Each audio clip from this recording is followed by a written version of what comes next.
Mike. Can you hear me? I can hear you. Holy crap. I hope you don't have a... Oh, I'm just putting together a short list of people to fire. No. Mike, that was, I mean, the most epic entrance.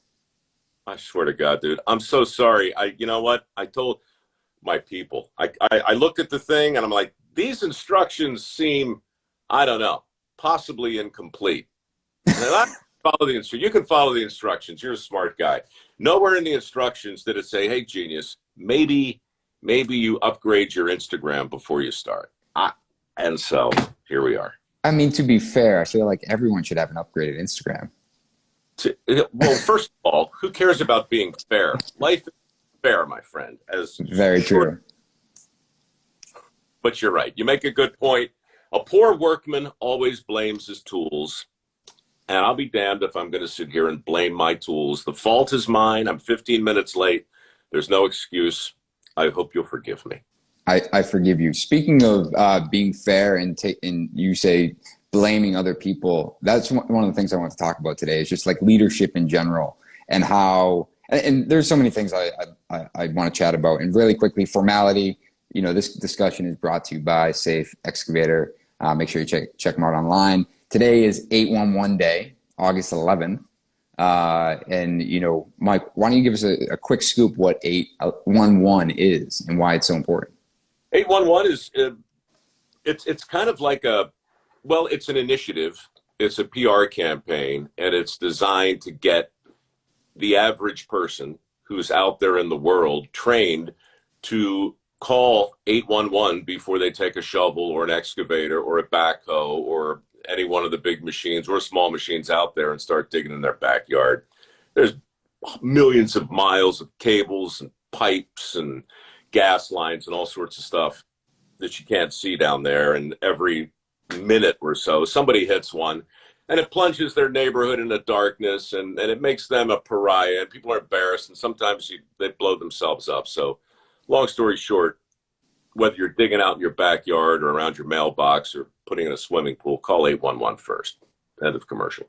Yeah. And Mike, just real quick on that, two personal stories on that. I knew a guy, and you say the shovels and the small equipment, and he was in a Bobcat and he was drilling for a small hole in the yard and he hit a gas line. And I'll never forget the fear in his eyes after that. And that's exactly what happened is they were like, why didn't you call? And he was like, I thought we were in a safe zone. And years ago, I had built a deck in the backyard for someone, and it was the same thing. I was digging some sonotubes with a shovel or with actually a post hole digger to be specific. And they were like, you got to call 811. I'm like, I'm in someone's backyard. And come to find out there was a 48-inch gas main that was through an easement in their backyard that I was 4 feet from. So it's I mean, on dirty jobs, I can't tell you how many of those stories I heard. It's like when you're in California and you're about to cross the street, right? And you get 1 foot off and somebody grabs you real quick because one of those silent big blue buses is just flying by and it misses you by this much. There are so many stories of near misses. Yeah.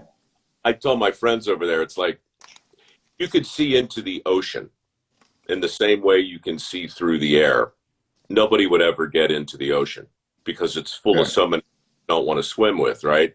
And if you could see into the ground in the same way, all the pipes, all the wires, all the cables, your head would explode. They're everywhere. Wouldn't because it's what you do for a living, but they're everywhere. So that's what 811 is. Don't start poking around. Yeah, it's sharks. It's fair. So, Mike, one of the things, you know, that is really important to me, and for the record, I'm actually in Switzerland right now, and I happen to have the opportunity to tour this amazing carpentry school. And I'm here visiting job sites. I'm a builder in Boston. We build, you know, custom homes and renovate, but I'm here visiting job sites. But the biggest thing was the school that we toured today. 4-year school, trains carpenters, and the kids are there and they truly, truly are there to learn. You can see how passionate they are. And I think about where we are in the US and, you know, there's been all of these initiatives to keep craft alive and create, you know, create awareness in the trades where we have to get people interested in the trades. And I feel like this was such a relevant topic 5 years ago. It's like, we got to have people interested in the trades. We got to get people interested in the trades. And for me, I think we did that. I think we were hugely successful in getting people interested in the trades. But at the same time, we removed education. We have stripped education out of schools and vocational schools, and even, third-party schools and opportunities. So I'm curious of what your thought is as far as, from an educational standpoint. There's so many opportunities now, from e-learning, from hands-on training. We all talk about, and I'm using air quotes, apprenticeships, where the reality is most of us are hiring kids and giving them an entry-level job, and they don't learn unless they have the initiative to actually learn. Otherwise, they end up sweeping the floor and they never understand how to grow. What's your thought on that? Well, it's a lot, right? I mean, creating interest in the trades. I mean, my foundation is called MicroWorks. Here, a guy literally made me a tow hitch, which That's is amazing. Awesome. Yeah. So MicroWorks started as a PR campaign for the very jobs you're talking about 14 years ago. It's still very much that, but today we award work ethic scholarships to try and do exactly as you've said, create new levels of interest and challenge some of the stigmas and the stereotypes and the myths and the misperceptions that keep people from pursuing careers, right, in the trades. But that's only half the conversation. Until you change, until you get a level of appreciation back into the minds of the population who depends on the worker you're describing, then you're going to keep pushing the rock up the hill. And that's the thing that's changed in our country. And that's the thing that's very different in Switzerland. It's very different in Germany. It's very different in South Korea. The general population in those places, they get it, right? They know where their bread's buttered. They walk in a room and flick the switch and the light comes on, and it's still kind of a miracle, right? There's a level of gratitude, and they're still gobsmacked by the miracle of flushing a toilet and watching the crap go away. I mean, these are things that we either take for granted or we don't. So a lot of what I tried to do with Dirty Jobs, and still try to do with Dirty Jobs, is just get people engaged in the conversation who really don't have any skin in the actual game. They're not tradespeople. They don't have any tradespeople in their family, but they rely on tradespeople, right? So getting those people aware and thoughtful is a big part of what you're talking about. The other part is literally closing the skills gap by, in my view, we got to get shop class back in high school, and we have to do a better job of celebrating success stories in the trades. Your Instagram feed, well, I was ready to throw this thing out the window a couple of days ago. I'm scrolling through it, and you do a great job, right? You make a case for the trades by celebrating not just the workers, but the work that they do. Right. All needs to happen over here if we're going to fill 7.5 million open positions right now. Jobs, which, by the way, don't require a 4-year degree, but require training. Yeah, and the training is what I think people struggle with. And I see, these e-learning opportunities, which I think are great opportunities to introduce someone to a potential trade, where it's like they can hop on and take a 4-hour e-learning class, introducing them to paint, right? And then introducing them to the technical side of paint.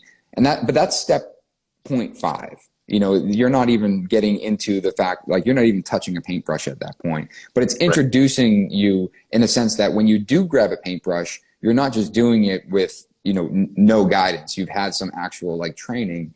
And it's the thought of okay, there's that introductory.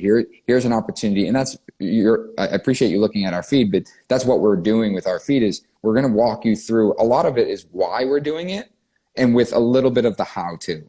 Because the important thing for me, and I think that for a lot of people, is they need to understand the why.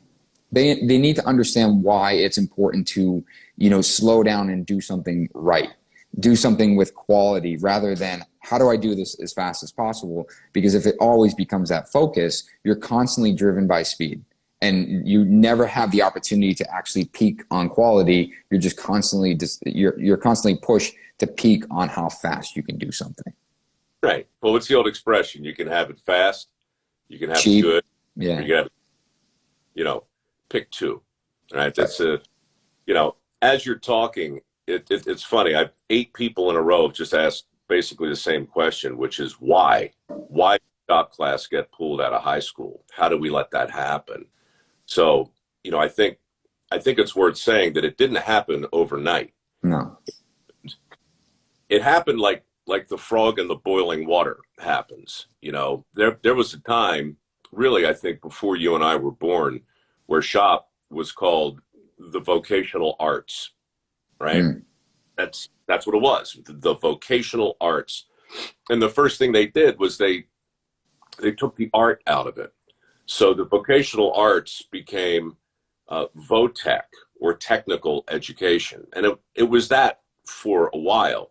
And then it just became this hyphenated thing. And then it turned into a series of different acronyms in different places. And then they just called it shop.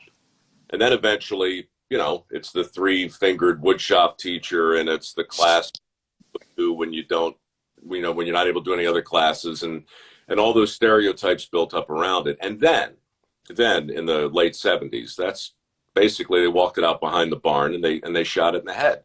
That's how you get the class out of high school. The question now is, how do you get it back in? Right. Because,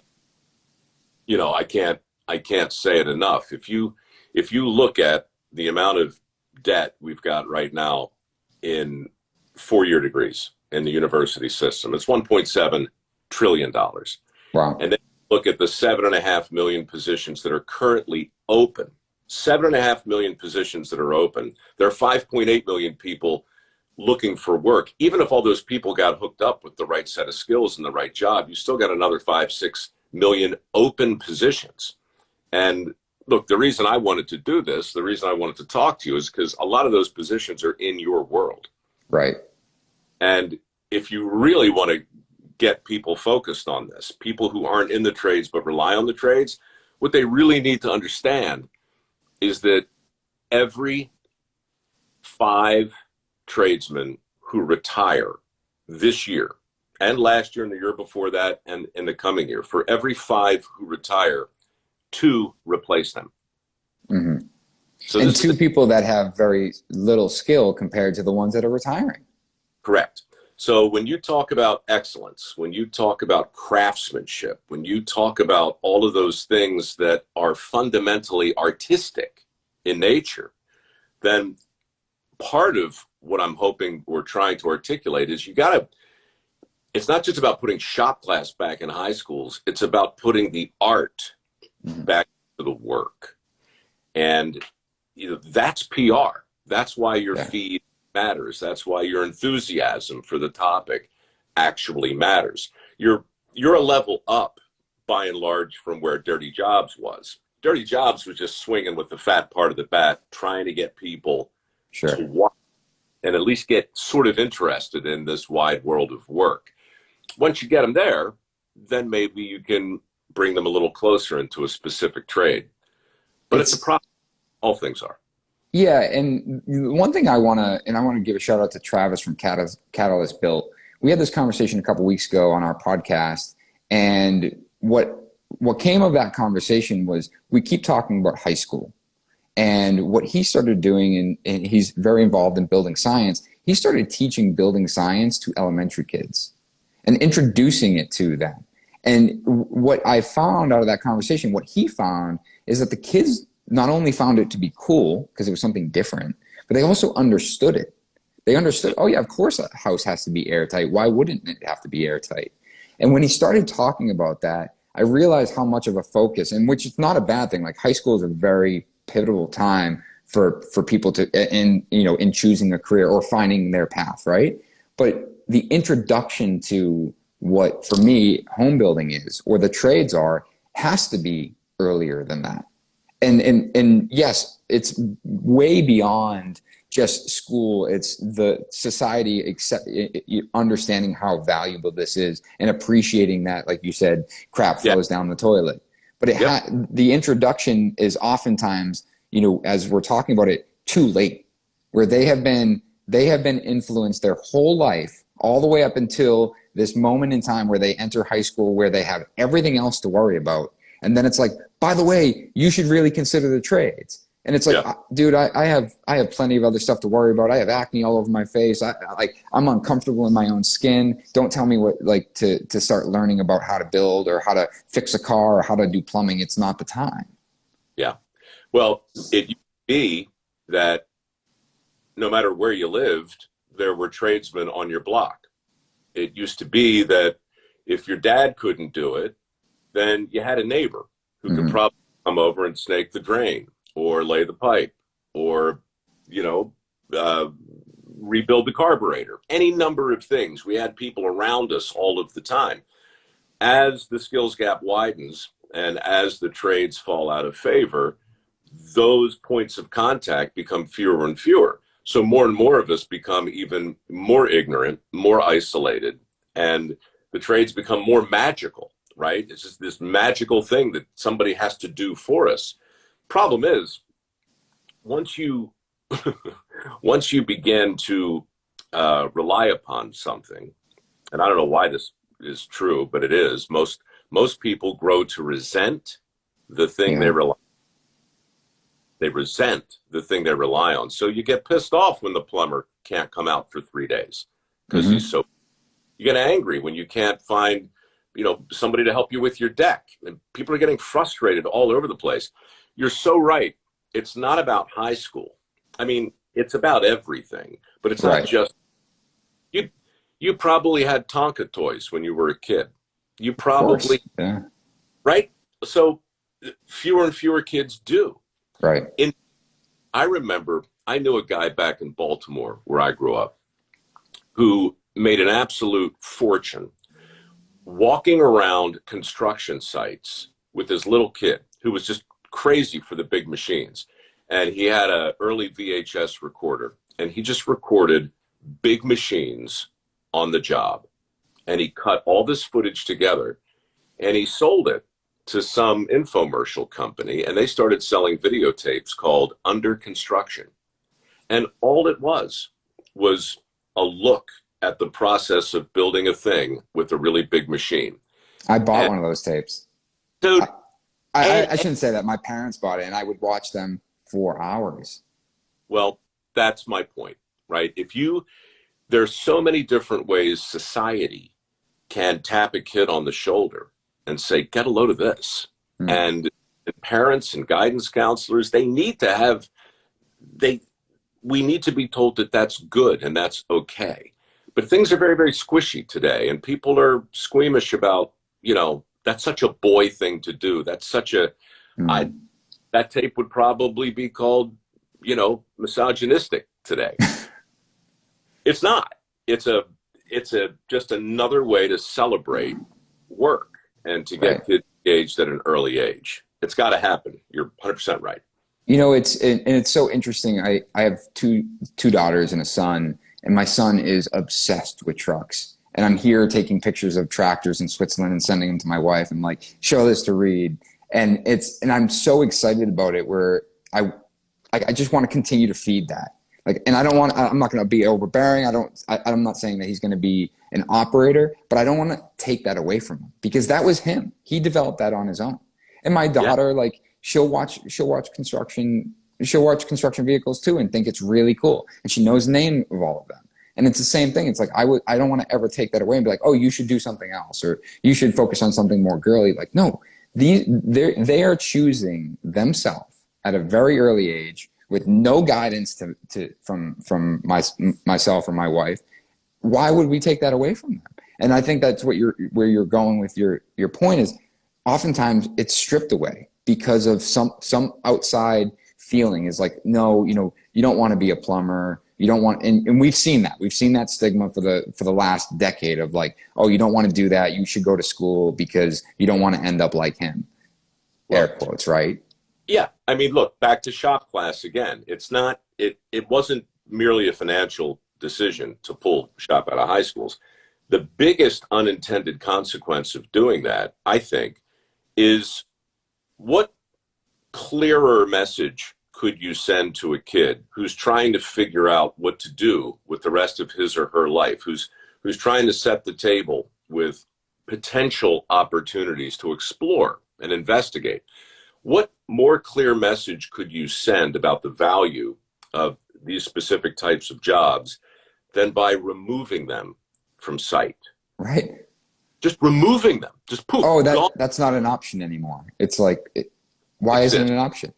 Oh, they don't need. Yeah, they don't need They don't need any welding or metal fabricators anymore. It's like they absolutely do. We are profoundly disconnected from the definition of a good job. We're profoundly disconnected from the part of our workforce that literally keeps the lights on. In the same way, we're profoundly disconnected from where our food comes from. And, you know, everything I've tried to do in my foundation and everything I've tried to do on Dirty Jobs, and somebody's got to do it, and my podcast, everything I do in some way is an attempt not to lecture or scold, but to use myself as an example and say, look, I became super disconnected from all of those things too. I worked in Hollywood for 20 years, for God's sakes.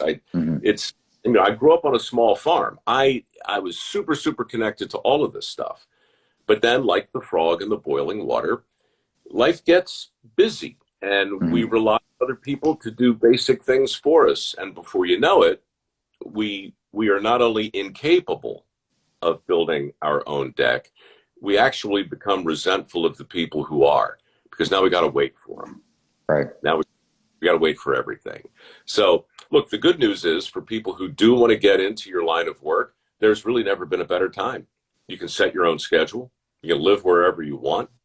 You know, I can't tell you how many people have gone through my foundation. We gave them $8,000 to learn how to weld. And then 3-4 years later, you know, we circle back to see how they're doing, check in. Oh, they've got 3 vans, hired a plumber, So hired good. hired an electrician, got a mechanical contracting business. They're killing it. You know, again, I think people appreciate that in Switzerland more so than they do here. But the path to an entrepreneurial going concern that begins with the mastery of a skill, that path is real. You know, it's not a 4-year degree path. You don't have to go into debt up to your eyeballs to go down that road. That's a big domestic part. Yeah, and you know, and just to touch on that 4-year, like I mentioned, that the school here is a 4-year program, but it's not something that the kids are funding. It's something that, you know, the government is putting money into. The employer that they go and get a 4-year contract, hey, I'm going to go to school and then work part-time for you, is putting money into it. And then, of course, you know, donations and things above and beyond that, and partners that they have. But it's you know, I think just to clarify my thought around what you said about the 4 years, it's not necessarily that it takes less time or it takes more time. It's that, you know, the commitment to learning something.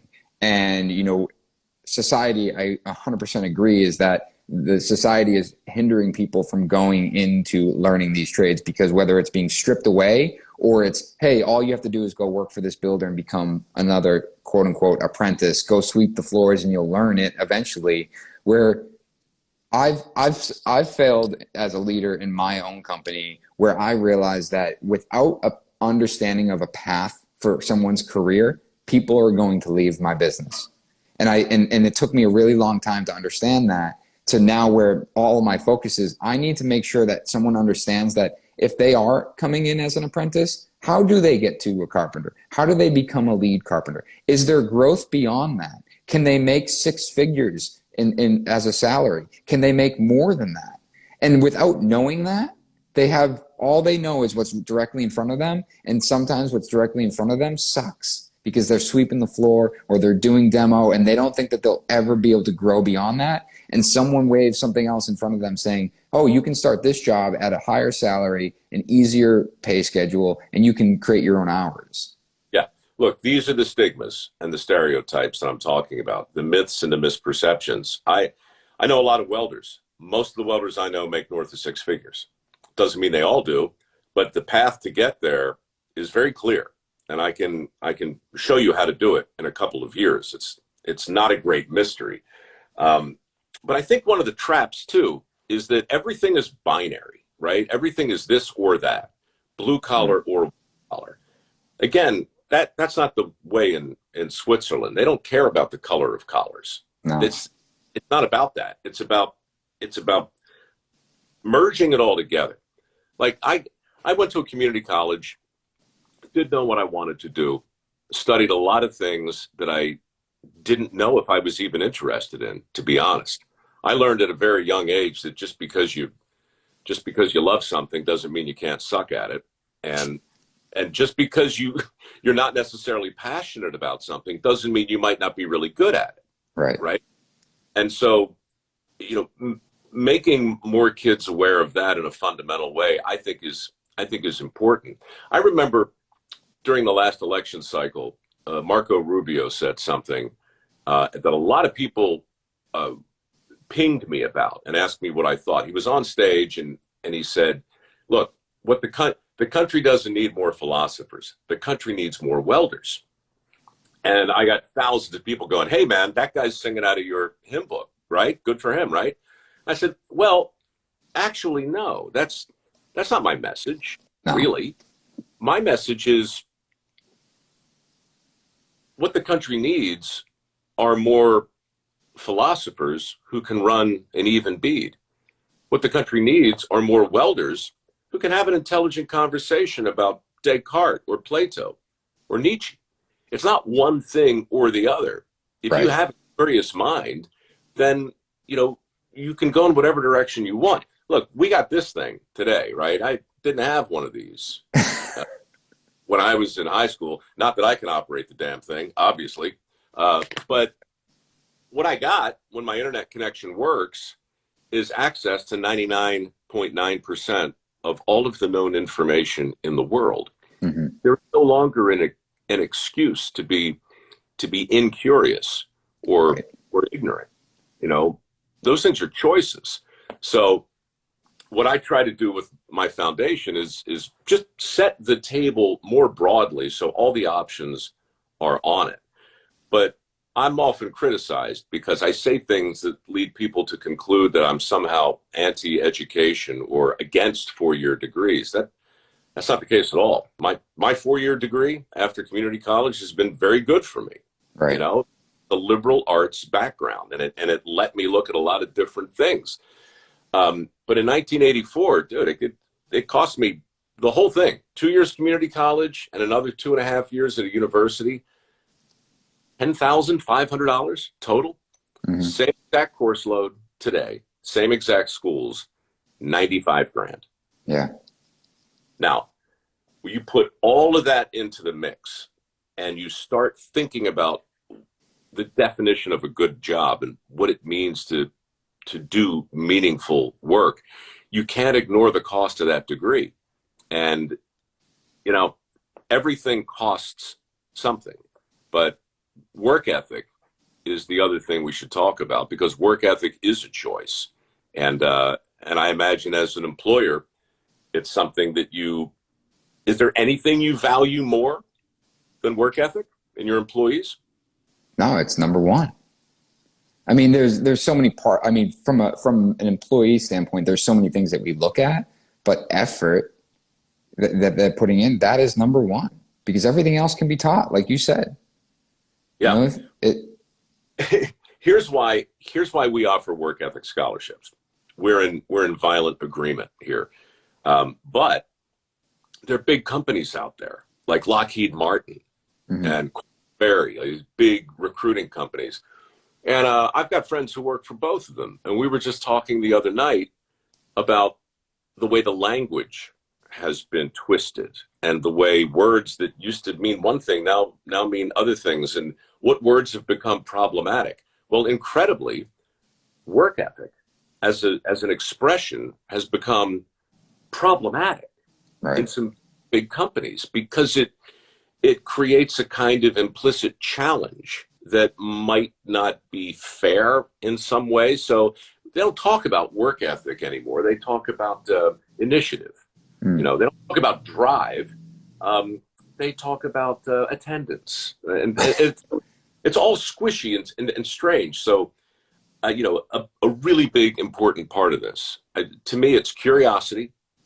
You've got to have a broad-based curiosity, and you have to have a genuine sort of work ethic. And if you don't, you're going to have a hard time navigating the future of work, at least in this country. Yeah. And, you know, just a final point on what you were comparing, like the philosopher versus the welder. It's so true. And I know this is where you get a lot of your backlash, because I see what you post and I see how you respond, and people take, you know, that particular situation as he's directing that towards me, right? Where it's like, you know, you're absolutely right. We don't need more of welders or more philosophers. We need support, whether they want to be a welder or a philosopher. And when you're hearing that something being directed, it's in support of, if you want to do that.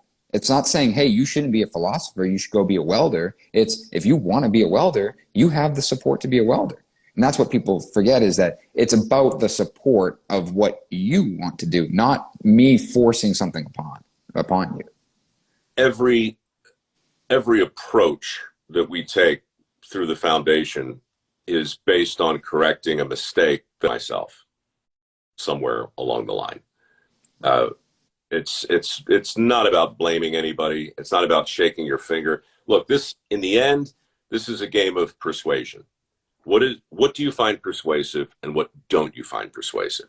As the country becomes more and more divided, workforce becomes more and more divided. And nobody wants a lecture. Nobody wants a sermon, even on a Sunday morning. No one really wants that.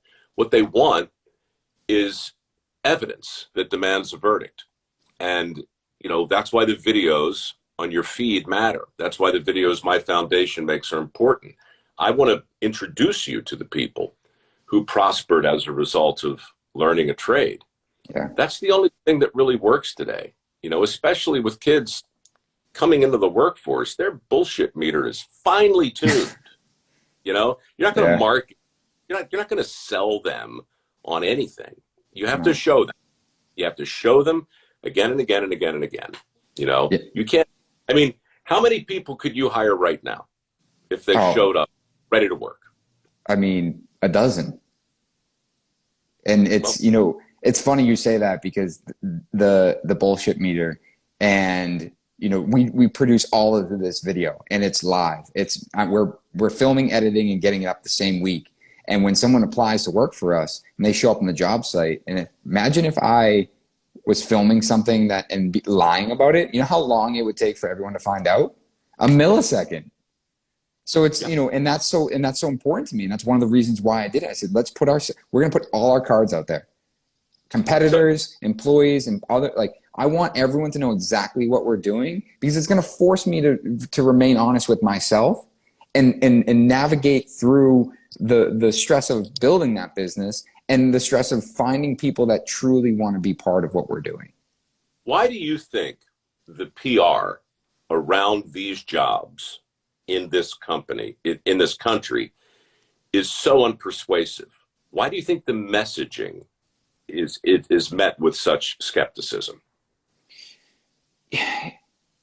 There's a lot of thoughts there, but I do think that the dispensable mind that we have, that everything needs to be done so quickly, so fast. And I've talked about this a lot on our podcast, is that as a builder, and this is a long-winded answer to your question, but as a builder, I see other general contractors and other builders finding an opportunity with a trade where they can drive them down on price. Everyone's so busy right now. So they're taking work and it's like, you know what, just help me out. I need a favor. And they're pounding those subs down, down, down. And then when there is a correction in the market or something slows up, you know who doesn't have a nest egg? The guy you pounded down for the last 5 years, and they are out of business. Yeah. And for me, and it's because they needed it cheaper and faster. And for me, we've never claimed to ever do, our client conversation, when we're talking, we're going to be slow and we're going to be expensive, but we're going to do a damn good job, and we're going to do a quality job. And when it's not a quality job, I'm going to rip it out and we'll do it again. But but that conversation doesn't stop with the client. I'm not selling them a luxury product or being really expensive and then shopping it out to the cheapest person. I turn around and say, okay, tile guy, you know, I want you to, what is it going to take to do a 10 out of 10 on this job? Well, I need more time. Okay, more time means more money, right? So you need to charge me more. Well, I don't, you know, will you pay me more? I'm like, if you're doing a better job, why wouldn't I? I want you to support that. That's the right answer. I mean, it's a version of my answer, but the short version is you tell them the truth. You say, this is going to take longer than you want it to take, and it's going to cost more than you want it to cost. And then you just stop talking and you let them make a decision based on the truth. I couldn't breathe through my nose for 45 years. I had it broken 3 times. And I finally got it fixed a little over a year ago. And I talked to 3 or 4 doctors, and, you know, the first 3 were like, okay, can probably do this in the office. Okay. Probably you'll be in and out in 1 day. 3 days later, you'll be fine. Another guy said, it might take 4 days. I can do this. I'm going to put a balloon up there. I'm going to inflate it a little bit. It'll be a little bit uncomfortable. You'll be fine. And so forth and so on. 4th guy says, I'm going to cut you here, and I'm going to cut you here inside. And then I'm going to pull your entire nose back, and I'm going to rest it on your forehead. And then I'm going to completely rebuild the inside of your nose. It's going to take me about 6 hours to do. Of course, you'll be unconscious. When you wake up, you'll feel okay for a day, and then you're going to go through the worst period of your life. And during that period, you're going to hate me. You're going to curse me. There'll be splints in your nose that'll have to be in there for 7 days. And when I pull them out, you'll hate me a little less. And then with every passing week, I'll become your hero. And this guy didn't care whether or not he got the business. Right. He knew he was the best at what he did, and he told me exactly how I was going to feel, and he was 100% right. I hated the son of a bitch for the better part of a week. Today is my hero, right? And so that's a long way of saying when I see big companies, whether it's, you know, Caterpillar or Ford, or struggling to make a more persuasive case to get people to come in and learn a trade, you know what I see them doing? I see them begging. Mm-hmm. I see them begging. I see them saying, look, hey, the pay is better than you think, and these are the perks, and this is that, and all of their messaging goes through the same geniuses that control all their other advertising. And so the recruiting message comes out feeling like come on down and buy an F-150, right? It all comes out of the same kind of pipe. I think about Deadliest Catch, you know, the crab fishing show that I've been working on 18 years. I think about the greenhorns on those boats, you know, lining up, waiting for a chance to not get paid, to break a finger, hell, maybe to die. And then I think about the Army and the Air Force and all the different messages that come out. Like the Army says, hey, it's going to be an adventure. And the Navy says, come on and see the world. Right. And the Coast, hey, blah, blah, blah. The Marines say, probably not for you. And when you say that to a greenhorn, when you say that to a certain type of person, the kind of person with the work ethic we were talking about, that person sits up and goes, what do you mean it's not for me? And you say, we're looking, it's just the few, the proud. Okay, why not me? You know, that's the person my foundation attempts to assist. And that's the person who you probably are desperate to hire. The fact is, they're just few and far between. Yeah. I mean, like you said in the beginning of that, it's honesty, and just be honest with me, you know? Yeah. Like, don't tell me that the pay is going to be great and I'm going to make a bunch of money being a carpenter. Tell me it's going to suck for a little bit, but if I do a good job and I work my butt off, I have the ability to make more money. In the end, you're going to love me.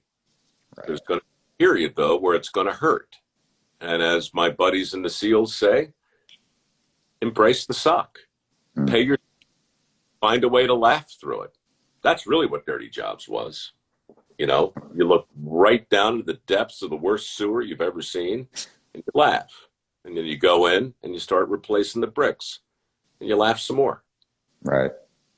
Mike, I feel like I could sit here and talk to you for hours. Instagram only maxes us out on over here, but well, I'm sorry for the rough entry, but no, it was great chatting. Happy to reconnect anytime somewhere down the road. I would love that. You know, so just real quick, we run a podcast called The Modern Craftsman, and it's conversational like this. And we just chat about craftsmanship and what it means and truly like what it's like to be in this business. The suck, the good, the bad, the ugly, the late nights, the no money, the mental health, all of that.